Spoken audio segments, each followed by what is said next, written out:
Hey everyone, I'm Ashleigh Banfield, and this is Drop Dead Serious. It was day 22 of Sean Diddy Combs' federal trial. And the internet, my friends, is on fire about the testimony today regarding another famous rapper who apparently likes to freak off just like Sean Combs does. This rapper, his name is being closely guarded. Total secret, even though Diddy's lawyers demanded that the judge reveal his name in open court. And there may be a real war building between this rapper and Sean Combs, because according to testimony, the men were once close, very close. But the rapper apparently hit on Diddy's girlfriend behind Diddy's back. So yeah, drama. The fireworks were lit. I'm going to get to that whole backstory and also the rumor mill in just a minute. And you're also going to hear some private recordings that Diddy sent that girlfriend. All of that is coming in just a hot minute. But today brought to an end a grueling run on the witness stand for that woman named Jane, the ex-girlfriend, the woman who's been using that pseudonym for her whole turn during this trial up on the witness stand. She's one of the government's most explosive witnesses to date. And after more than 5 days of testimony, Jane was hit with a blistering final round of cross-examination. The defense hammered her on contradictions and control and motive. And the government fired back with a redirect examination that was raw. And it was really, really emotional. And I have to be honest, folks, it was hard to watch. And so before we get to today's testimony, I do want to take you back to something that the jury heard in court yesterday, because 2 audio recordings were just entered into evidence and released to you and me, i.e. the public. They're of Sean Diddy Combs talking to his girlfriend, Jane. I want to play them for you now, but they do require a little bit of setup. The first one is about the 2 of them setting up a hotel night. So I want you to pay close attention to how Diddy refers to this upcoming hotel night. And I'd like you to ask yourself something. Is he deferential to Jane, or is he demanding and coercive? Shit, so if you come in for 24 hours, yeah, you always wanted to set some shit up. So now you got the opportunity. So set some shit up for tomorrow night. That last vision we had was Dawn and ATL. See you put it together, baby. And then there was this, a voice note that Sean Combs sent to Jane after they took a trip together to the Turks and Caicos in March of 2023. You might remember it was on that specific trip that Puffy and Jane agreed to something that they called a quote-unquote love contract. And that's a deal whereby Jane would work less as her, influencer job demanded of her, and Combs would pay for her $10,000 a month apartment. Jane said that with this contract, she was expected to be available to Diddy at all times. Diddy also referenced a strange and dark nickname that he had chosen for her because he said he felt like she was addictive. Hey, baby, we had a great time. Stay in the light. It's all good. Get your rest. You are the crack pipe. That's my new name for you, crack pipe. Or should I call you CP? But, yeah, I want you to stay in the light. You know what I'm saying? We had a very, very good time together. Like, so much fucking fun. So much fucking fun. Now go rest up. Get in your bag. You know what I'm saying? Got your contract. Find a nice little spot. Put your mind at ease. And, yeah, I had a great time. And I really, really want you to get some rest. I didn't know about you throwing up and all that. That's when I was like, hold up a second. All right, get some rest, baby. Love. Jane testified the previous day that she had responded to these voice memos with a voice note of her own, saying, quote, "Baby, you make me laugh. The addiction is real. Yay, 2-year contract." And later in this episode, you're going to hear another voice memo, one that the jury heard today, where Diddy responds to Jane's breaking point. So I think it's really insightful. I think it's so much more powerful for the jury to hear their words, like contemporaneously as they're sending messages back and forth, rather than describing them years later on the witness stand, right? So let's go back to day 22 in the trial, and let's take you to the beginning of today, where it was definitely not business as usual in the courtroom. First off, testimony did not even begin on time today because of what was going on behind closed doors. Jane was called into a private meeting with the judge, along with her lawyer and both legal teams, and they were in there for like about an hour. Nobody would say what they discussed, but honestly, it did not take long to figure out what this might have been about. First, though, the final cross-examination of Jane Doe. Diddy's lawyer, Tenny Garagos, and yes, I keep saying it, it is that Garagos. It's Mark Garagos' daughter, so like all in the family. Tenny picked up where the defense left off yesterday. She questioned Jane about a Vegas trip that Jane had described on the witness stand earlier in the week. It was a January 2024 getaway. And as it turned out, Jane revealed today that she traveled to Vegas on a private jet and that she was not alone. Jane said that the jet belonged to a megastar, a well-known rap artist who was on board with his girlfriend to celebrate that girlfriend's birthday. Okay, well, the internet totally broke over that revelation. Like, you could just hear the reverberations, right? Everybody has been playing the guessing game all day as to who the jet belonged to.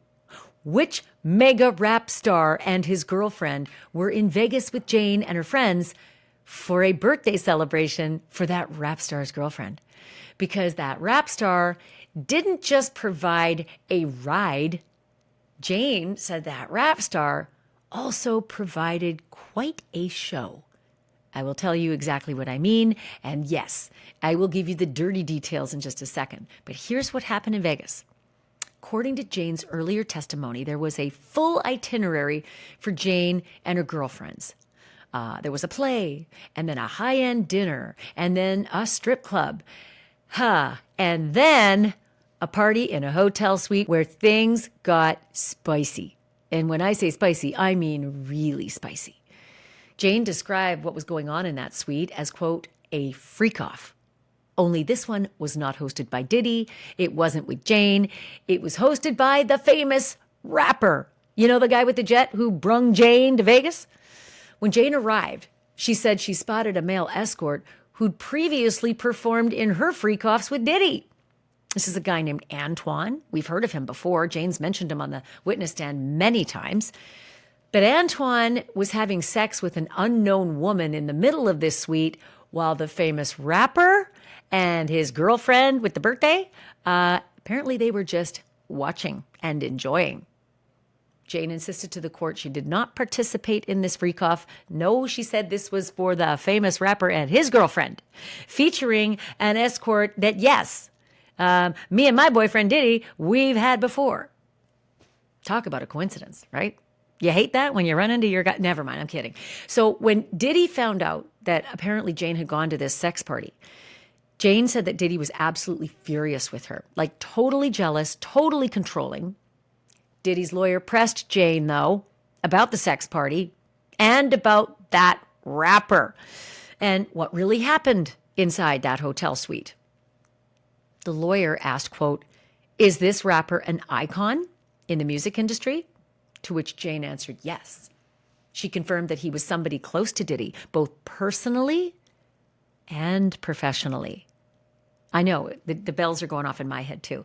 But here's the thing. Diddy's lawyer never said the rapper's name because Diddy's lawyer was not allowed to say the rapper's name. Turns out that's what the private meeting was about in the judge's chambers this morning. Remember the one that went on for about an hour that they didn't disclose? Earlier, the judge had ruled over objections from Diddy's legal team that the rapper's identity must remain sealed. Diddy's other lawyer, Mark Agnifilo, made a public objection to that the moment the court resumed, actually. He argued that the public had a right to know who Jane was talking about and said that the rapper should be named in open court.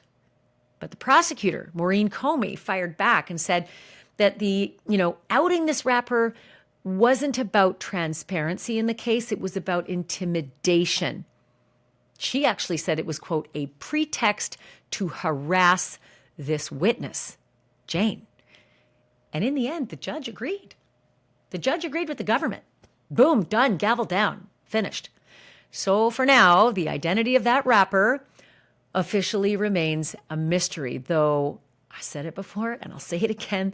The internet has done its own forensic deep dive and seemingly figured it out. And what have they figured out? Hold that thought. Because first, I want to talk about something real quick. What do the stories we cover on Drop Dead Serious prove? Honestly, they prove that the world is unpredictable and that having a really good lawyer is important. It matters. And that is where my great sponsor and partner, Morgan & Morgan, comes in. They are a firm with over 1,000 attorneys, and they honestly win a lot. You see their billboards everywhere, right? There's a reason. Check the stats, too. In the past few months alone, Morgan & Morgan secured a $9.3 million verdict in a car crash in Florida. And they also got a $5.6 million verdict for another car accident victim in Atlanta. And that's not even taking into account the $1.8 million. That one was in Kentucky after the insurance company offered the victims a mere $5,000 for their case. So if you think that your case is important, if you think you're important, but if you don't think your case is worth millions, why not find out? Why not start a claim and fight for what you deserve? Because honestly, it's easy. They make it so easy. Morgan & Morgan set it up where you can start a claim on your phone in 8 clicks. Bing, bing, bing, bing, bing, done, right? So if you're injured, you can start your claim at www.forthepeople.com/Banfield. That's me. You can also click the link below. You can also scan the QR code on your screen and do me a solid. Share it. Send it out to your friends too. It's totally cool. They can have the code. It helps me out, so I appreciate it. Again, they're my sponsor, they're my partner, and I love them for it. Back to the unnamed rapper. We do know this. He is somebody powerful enough to fly in a private jet, famous enough to be called an icon in the rap world. He was allegedly comfortable enough to host a freak-off with an escort with guests in the hotel suite watching. Jane acknowledged that this rapper and his girlfriend were, in her words, quote, doing kind of similar things sexually to what she'd experienced with Diddy. She testified that the rapper and his partner were part of what she referred to as, quote, the lifestyle, end quote. I have heard that before in San Francisco with the Cash App murder. They called it the lifestyle. Lots of drugs, lots of kinky sex, all the rest of the lifestyle. It is also a term that Jane has used in conjunction with voyeurism and group sex. Jane said the couple even asked her if she knew anybody who could join them and whether she could recommend someone. According to Jane, she brought up an escort named Sly, somebody she and Diddy had previously hired for one of their freak-offs. And as for the escort named Antoine, who was busy doing his thing in the middle of the sex party, Jane said that Antoine told her he had an ongoing relationship with this famous rapper and his girlfriend and often traveled with them. So my head's exploding at this really incestuous world. They're all colliding. It was a total coincidence for Jane to bump into Antoine, the guy she'd been, But there you go. Apparently they're all doing it. Diddy's lawyer then pressed Jane about the other moments from that night. And Jane testified that the famous rapper expressed a personal interest in her, telling her, in his words, that he had, quote, always had a crush on her. That's so cute. But then went a little dirtier, saying he'd always wanted to fuck her. His words. And then she said, I did not engage. But she did say later in the evening, she briefly flashed her chest in front of the other guests. Side note, I am so curious as to why Diddy's lawyers pushed so hard to name this rapper open in court, right? Fighting with the judge back and forth to get that rapper's name on the record, out there in open court. And I really wonder if this very close relationship that Diddy apparently had with this guy ended as soon as Diddy got the discovery in his jail cell and, started leafing through it. What the hell? Right? This guy's supposed to be your friend, your very, very close friend, personally and professionally. And Jane is telling the court, yeah, he hit on me, told me he wanted to fuck me, right? I am wondering if Diddy said to his lawyers, you out that son of a bitch. I don't know. I can't think of the strategy. Maybe I haven't thought through it far enough yet. I will sleep on it tonight. It'll be in my nightmares. But man, oh man, once his trial's over, whether Diddy's in prison or not, something tells me that bro gonna get outed. So next, Tenny Garrigo circled back to a very key moment that the jury had already heard about, the morning of June 19th, 2024. That's the day that Jane previously described as her most traumatic, right? It was one of the worst days of her life, she said.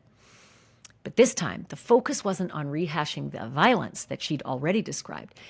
It was on a specific detail about that fight and Jane's role in that fight. And remember, this was the fight where Diddy was like breaking down doors, Jane said, broke through several sets of doors in her apartment to get to her, mad as fuck about that Vegas trip and, all the things that happened in Vegas that Diddy said he saw on her phone. Jane said it wasn't much. She bumped into Antoine. She went to a sex party but didn't partake in it, but Diddy went bananas. And that was what the fight was all about.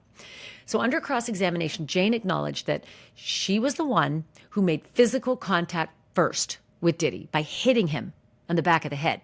She said that he punched her twice, that she ran like hell, and that he followed her and kicked her. She described being dragged inside by her hair and by her arm, and she testified that she used his phone to call the woman that they'd been fighting about, because that was another part of the fight. Once they moved on from the Vegas issue, she went after Diddy because she saw something about a trip that he'd been on with the family, and she figured that he'd been with another woman, so it didn't go well. So it was actually a trip to Utah, right? And Jane testified that Diddy, at that point, there's all this fighting going on. He's pinning her down. She testifies that Diddy called his assistant, a man named Jonathan, and had Jonathan speak to Jane directly to assure Jane that the woman they'd argued about wasn't on an upcoming family trip. Man, if you have this many girlfriends, it seems like more work, doesn't it? Having to keep all the drama under a lid. At one point, Jane said the physical fighting continued into the shower. She told the jury that she was still yelling and hurling insults from behind the glass, calling Diddy a pedophile and a bitch and a piece of shit and a fraud. Again, quote, quote, quote, quote. These are her words. And then, according to Jane, she said he hit her. She said Diddy walked into the shower and he slapped her, quote, very hard, not once but 3 times. And after each one, she said she fell to the ground and got back up, right? So these are really hard hits she's describing.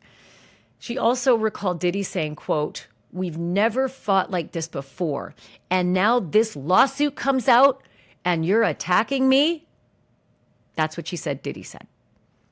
Jane said that after the shower, the physical violence actually stopped, but the tension, she said, did not. She reminded the jury how Diddy found out that Jane had been in Vegas with the famous rapper and his girlfriend and the escort named Antoine.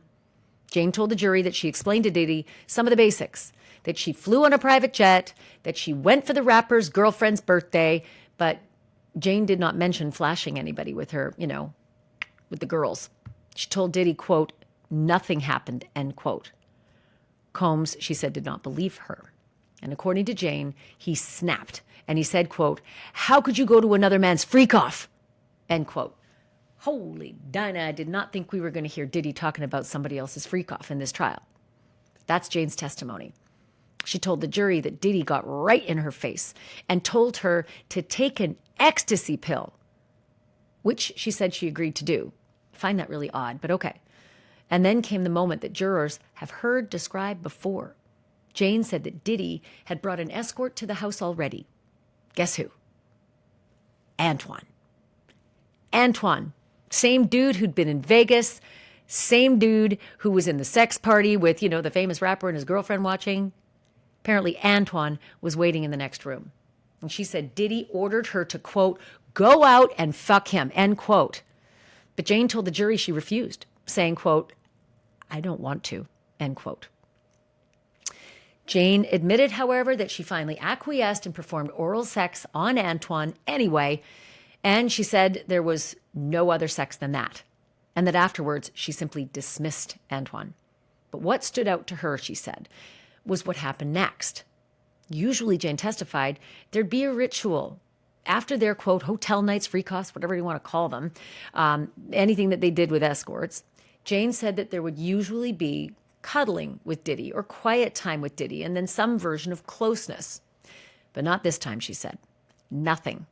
Jane told the jury that Diddy got dressed right away, no conversation, no affection, and left her sitting there all alone. And that is the last we heard about that escort, Antoine, and the unnamed famous rapper. But here is a quick side note about a famous rapper. A source close to Diddy told CNN that a young man named Kanye West has been in touch with the Combs family about possibly attending the trial. He's reportedly in New York and has spoken with Diddy's son, King Combs, about showing up to support. I just want to stop there for a hot minute. Kanye, if CNN has it right, why the hell would you insert yourself into this story on the very day that there's testimony about a rapper who's really close to Diddy, personally and professionally, who apparently was in a freaky situation with his girlfriend, because we know about Kanye's girlfriend, right? Or at least wife, or was wife. And we also know about a phone call, right, between Diddy and Kanye while Diddy's in jail awaiting this whole trial, where the two of them are fawning all over each other. I mean, it was weird. Real fawning. Weird shit. Tell you the real from the front line. You know what I'm saying? It's wicked, wicked, wicked. So you be careful. Yeah. We can't do nothing if they, you know what I'm saying? I need you out there, you feel me? Yeah. I hear you. Yes, sir. Yeah. Yes, sir. Man, have some fucking fun. Yeah. Not having no fun and then get behind the mic, have some fun, chop up them samples, get back on your hitman vibe, Yeah. have some fun, get back to smiling. Yeah. These other motherfuckers, they're wasting your time, big. Yeah. You know what I'm saying? Yeah, I Wasting your understand. motherfucking time, you know what I'm saying? So put that love in your heart, man, and enjoy yourself, man. When I get out there, man, I'm gonna see you tear down the stadiums. I need to see you back on that stage and actually rapping and performing and everything. I be dreaming of that shit. Yeah. Yeah, it's time. It's time for me to just grab the mic and get back on. It's like I love music again. Back or something. It'd be good to hear your voice again. Yeah. Like 59 more days before trial, so I'll definitely be touching in to tap into your energy or something. Yeah. Play me some shit over the phone, give me some fucking life. This shit fucking sad. I put daddy in jail. This shit is fucking sad as a motherfucker. Shit insane. The devil is a liar. Yeah. Word up, big. Coming out though. Yeah, man, but I love you once again, man. I'm gonna let y'all go and get back to some fun, man. I don't wanna bring your vibration down. Never. You keep it in a high frequency, man. You keep doing everything you're doing, man. You got that fucking freedom. And when I get out and I get that fucking freedom, whew, Right. I am not caring about nothing but motherfucking being happy. And I want you to feel that. Yeah. I want y'all to have that for yourselves, man. Yeah. Yeah. Yes, sir. Yeah. Yes, sir. That's it. I know now. I Yeah. just want to thank you so much for just taking care of my kids, man. Because ain't nobody reach out to them. Ain't nobody call them. You know what I'm saying? Yeah. Nobody, you know what I'm saying? And that meant so much. You know what I'm saying? That you reached out to them and took them under your wing while I'm in this one. Man, and I appreciate you. Word up, man. Yeah, absolutely. I love you so much, man. It's like you raised me even when I didn't know you. You know what I'm saying? Yeah. I feel the love, Jay, for real. I feel the love, for real. It means so much to me, because this shit right here is crazy. You be careful out there, because they definitely trying to end us, you feel me? Yeah. They can't do it. They can't do it, and they ain't gonna do it. You know what I'm saying? Yeah. I'm gonna beat this shit and get next to you. Yeah. We gonna raise our families and become the kings that we supposed to be, you feel me? Yeah, absolutely. Yeah. But words can't explain how much it means to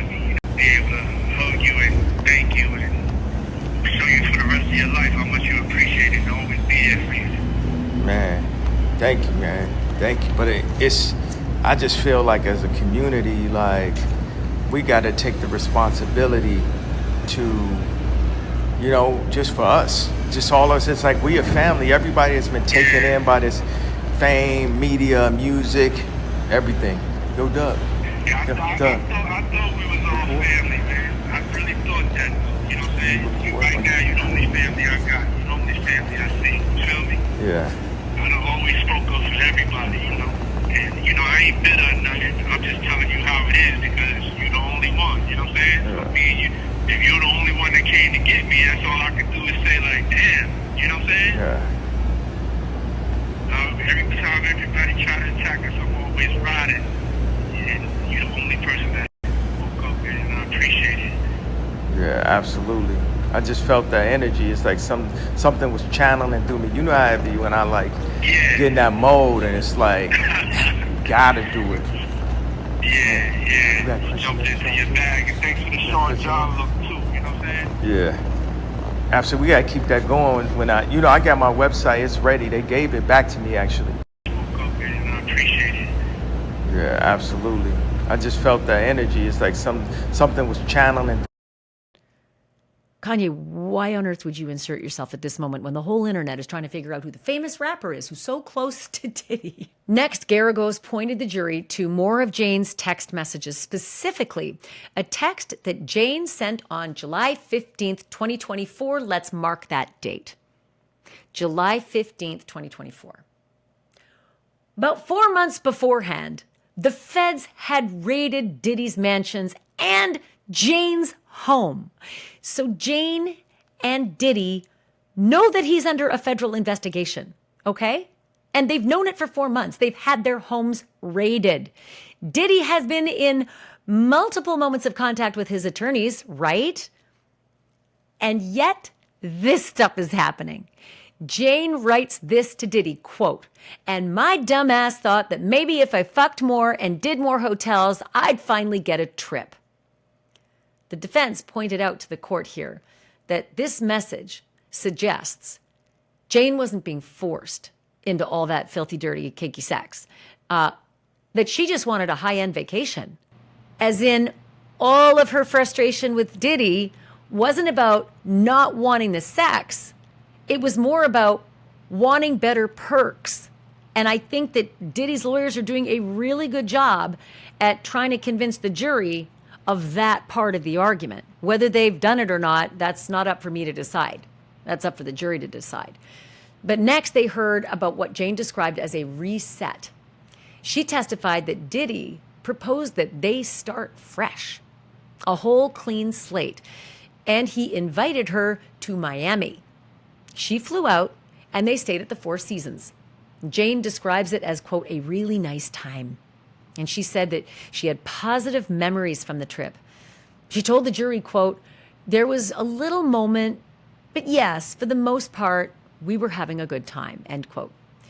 While they were there, Jane said she took ecstasy and that in that state told Diddy that she missed an escort by the name of Paul, a man they'd previously brought into their sex life before. She testified that yes, she genuinely meant it when she said it at the time, that she missed Paul the escort. According to Jane, the comment made Diddy happy, and they even tried to get a hold of Paul, but well, unfortunately, Paul was not in Miami. 3 days later, though, Paul showed up at Diddy's house. Jane said she took a different drug that day and told the jury that, quote, "it was a great sexual experience." She said, quote, "it felt less like a live performance and more like a fun group activity." In one of her meetings with prosecutors, she called it, quote, "a love fest." It was the kind of moment that the defense clearly wanted the jury to hear, not to prove consent once, but to suggest that some of these encounters were wanted and even welcomed. Next, more text messages shown to the jury, this time from August 6th, 2024. In one message, Jane wrote, quote, "I will always mean all of the things I say to you," end quote. In another, she said, quote, "I'm back in love with your ass. Best moments we've ever had together," quote. And then came a line from Diddy. He told Jane that she, quote, hit him with the pill, end quote. A reference to Jane giving Diddy ecstasy. The defense pointed to that moment, not just as intimacy, but as evidence that Jane wasn't just a passenger in this lifestyle, that she was an active participant, sometimes even a facilitator. And with that, cross-examination finally came to an end. The government now had another shot to clean up the mess that Diddy's lawyers made of their witness. On redirect, the prosecutors tried to rebuild Jane's credibility and remind the jury of the bigger picture that they had tried to lay out for days and days before Diddy's lawyers got to her. Coercion, sex trafficking, threats, fear, and RICO, right? Remember RICO? Racketeer, influenced, and corrupt organization? Yeah, that's what they're trying to remind the jury of, all that stuff they laid out days ago. They showed the jury a text that Jane sent to Diddy saying, quote, "I know what you want, baby, but not really in the mood for that part," end quote. She followed it with another message, quote, "Don't want to make you mad," end quote. Jane testified that wasn't just a throwaway line. She said anger was the typical response whenever she tried to say no. And the government didn't stop there. They pulled up a second exchange, one Jane said she'd never seen before. About an hour and a half after her texts with Diddy, he messaged Paul, the escort, and said the following, quote, "I'm going to need you to persuade her. And if she hears from you, we're in," end quote. By the way, let me stop for a minute because I've had a couple of comments from viewers and listeners who said, what's with Ashleigh putting an accent? I think somebody called it a black scent. Sometimes Diddy's quotes are actually written with the accent. Like that last one is IMA, I-M-M-A. So if I were to read it, "I'm going to," that would be a white scent, like a white person's accent. So I'm literally trying to read the quotes as they appear. And a lot of times they're written the way they sound. That's all I can say. But if you're offended by it, I'm sorry.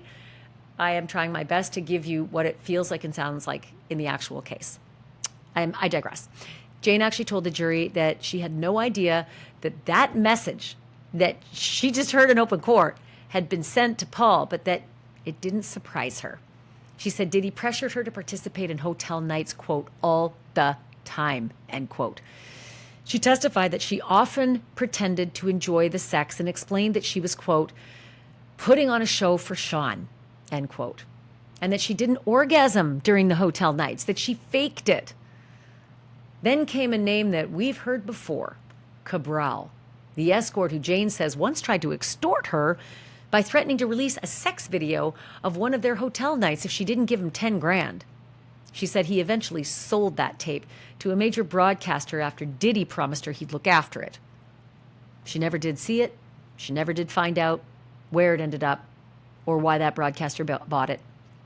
Anyway, Jane confirmed on redirect that at the time that threat by Cabral was made, Diddy already knew he was under criminal investigation. And then the prosecutor asked Jane a simple question. Did she want to remember every hotel night that she had with Sean Combs?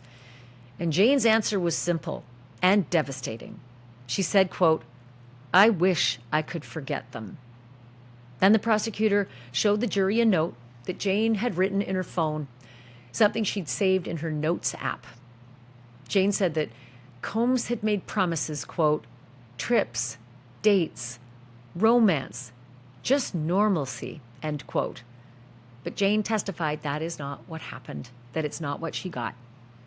And when Prosecutor Comey asked whether she felt jealous of the other women in Diddy's life, that's when Jane broke down on the stand. Quote, she said, "how they just had more ease and I had more pressure." She was saying this through tears. She said, quote, "I was just made to be," and she paused, sobbing, and then continued, "the one to carry this impossible pressure. And they didn't have to. It just felt that it was unfair," end quote. Her voice cracked as she wiped her eyes and wiped her nose. And then came one of the most raw, lines of the day. She said, quote, "Why do I have to be degraded to be with you?" she cried. And then she continued saying, "Why was I being treated like this? And they weren't." It certainly gave context to yet another audio message that we heard in court today. And this one was from December 2023. It was recorded after Jane told Sean Combs that she did not want to do hotel nights anymore, and that she felt like she had wasted 3 years of her life while her friends and peers were moving forward with their lives. Here's what the jury heard. We should really just focus on, at the end of the day, what will make you get better? What do you want me to do to make you feel better? What do you want me to give you? How can we get to a solution so we can move on? You know what I'm saying? I don't want to be in a relationship like this. I don't want to make nobody feel like this. Let's get to the solutions on how, in a graceful, beautiful, loving way, you know what I'm saying, in this cycle, move on with your life so you don't feel like I wasted your life. It was a raw and emotional end to the prosecutor's redirect examination of Jane's testimony, and it wasn't over yet. Diddy's lawyers stood up for another round of cross-examination, and they began with a shift in tone.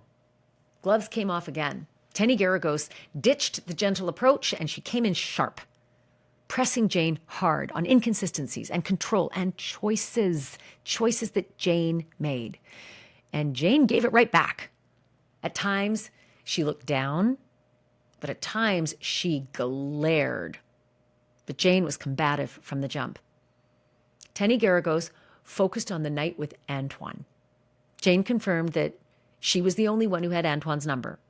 She was the one who had to open the gate. She drove down to the gate. She hadn't been drinking or using drugs. And when Garagos asked if she allowed him into the bedroom, Jane answered, quote, "As requested." But Garagos pushed again. "But you did that, right?" And Jane said yes. Then came the money. Jane was asked if she'd return the apartment that Combs was paying for, just like she said she'd return the money and the gifts. And her answer was, quote, "That's where me and my child live," end quote. And then she finally said no. She told the jury that she makes her own money now, more than $10,000 a month on OnlyFans, and that she once made $50,000 in a single month. Nearly every juror at this point was taking notes. And when asked if Combs gave her $150,000, she replied, "Is that all I'm worth?" But eventually she had to admit, yes, he did. Garagos asked if Jane ever told Antoine that she didn't want to have sex. And Jane answered no. She was asked if she lifts heavy weights. Jane said yes. She was asked if she's a strong woman. Jane responded, "Yes, but a woman's power does not overpower a man's," end quote. And when asked if she wanted to, quote, put on a show for the sex recordings, Jane stared Garagos down with a long pause and then answered yes. She added, "The videos showed my truth," end quote.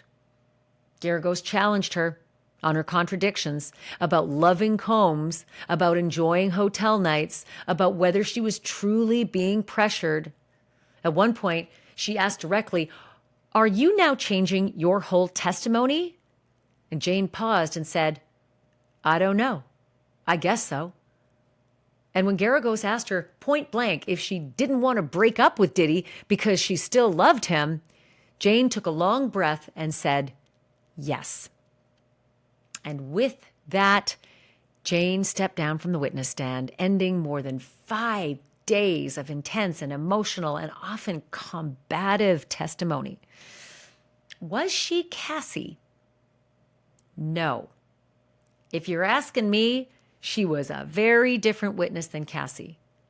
Did she come to the witness stand with endless photos and videos showing bruises and stitches and witnesses corroborating beating after beating to the point they all lost count? No. And did she come with that hotel beating? The one that we all saw with our own eyes. The one that Diddy allegedly bribed security using his staff, Christina Coram and one of his security guys, to pay $100,000 to make that videotape go away, AKA, can I have the thumb drive, please? Is this the only copy? No. Were there moments that she brought to our attention on the witness stand where she felt coerced, where there was money changing hands and drugs and dealing and that sort of thing? Sure, there was testimony of that. Was there a fight and violence? Yes. Was she Cassie? No. So if you're trying to suggest to this jury forced sex, coercion, fear, and that resulted in sex trafficking, it might be a harder pill to swallow for them. Cassie, however, I don't think that's so tough. Her cross-examination didn't even go so bad, right? But my friends, that was day 22. This trial is not over. It's far from over. And when it resumes, we're going to hear from 3 new witnesses. And if you heard my podcast yesterday, where I reported that the upcoming 3 witnesses were minors, that was a miscommunication from the courtroom. Like, you could chalk this up to semantics. They're not minors. They are minor witnesses, meaning not that big a deal. And may I just get on my soapbox for a moment and say that is the exact reason, among many, why cameras should be in courtrooms and they should be public, for the public to determine what's being said and how, for the public to hear the semantics, not for the reporters and journalists to try to read the spoken word on paper. Okay, I'm off the soapbox, but now you know it's 3 minor witnesses, not 3 witnesses who are minors. First up is going to be Andre Lemon. He's a special agent with Homeland Security. And then, I'm looking forward to this one, Jonathan Perez. That's Sean Combs' former assistant. Remember Jane testified that Jonathan was the one who helped set up her home the night that she says Diddy hit her and that they had the FaceTime, where Jonathan was supposed to assure her that this other girl that, Jane was jealous of wasn't going on a family trip with Diddy. And then, finally, someone named Ananya Sankar, a summary witness expected to help the jury connect all the digital dots. And we're going to be there for every word of it. So make sure you're subscribed to Drop Dead Serious so you don't miss what happens next. I'm Ashleigh Banfield. Thank you so much for watching. And remember, the truth is not just serious. It's drop dead serious.